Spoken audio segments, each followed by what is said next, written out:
بورتوبيلو، هل الاكل عنده حلو ويستاهل الاسعار دي ولا هيطلع اي كلام؟ النهارده هنجرب بورتوبيلو، وده من اكتر المطاعم اللي طلبته ان انا اجربها. المطعم موجود في بورسعيد، شارع طرح البحر عند مجمع المطاعم. المكان شيك وكبير، من اكبر المطاعم في بورسعيد من ناحيه المساحه. الاسعار عندهم في المنيو شامله الضريبه، ودي حاجه كويسه، انا بحب الاماكن اللي بتعمل كده. بس طبعا بتضيف لها، لو هتاكل في المطعم بتضيف لها ال 12% الخدمه. طلبت من عنده سلطه سيزر بالفراخ، الكميه حلوه والخس فريش. العيش المتحمص او الكروتونز حلو، متقطع صغير قوي، طعمه جميل. الفراخ طعمها برضو حلو ونظيفه، وعليها الدريسنج مايونيز تقريبا.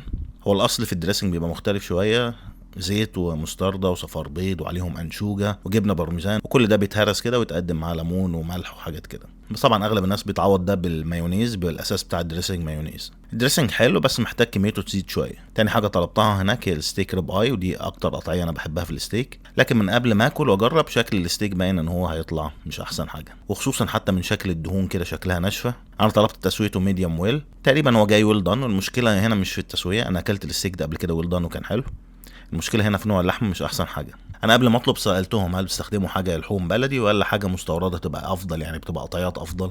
قالوا لا، ان اللحمه مستورده. الفاتس اللي فيها بتشد قوي، وطعمها هي واللحمه اقل من العادي. الطبق بينزل معاه اصناف جانبيه انت اللي بتختارها. انا اخترت رز ابيض وبطاطس. البطاطس بتاعتهم حلوه، هي نص مقليه جاهزه بس حلوه مش مزيته. التوابل اللي عليها حلوه، مش التوابل الشعبي اللي تضايق. الرز عاملينه حلو قوي، تقريبا نفس تسويه الفنادق، اللي هو الرز بيبقى بالزبده وبيتحط في الفرن. وطلبت كمان برجر كلاسيك، العيش طري وشريحه البرجر عليها شريحه جبنه، وتحت فيه بصل وطماطم وخس وخيار مخلل.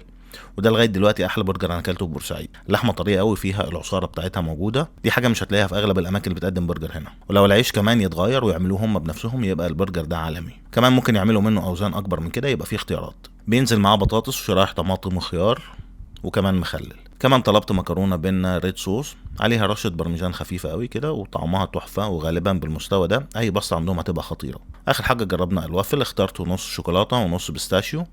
طعمه جامد جدا، الصوصات اللي عليه كتيره وتقيل، يعني احنا خلصناه بالعافيه. ومن المشروبات طلبت بلو ميلون وفرابيه لاتيه. المشروبات برضو عندهم تحفه، وممكن تقعد عندهم تطلب مشروب او تاكل حاجه حلوه، لان المكان كافيه ومطعم في نفس الوقت. يعني ما عدا الستيك، التجربه كلها كانت حلوه وتتكرر تاني، المكان يستاهل التجربه. بس دي كانت تجربه بورتوبيلو. سلام.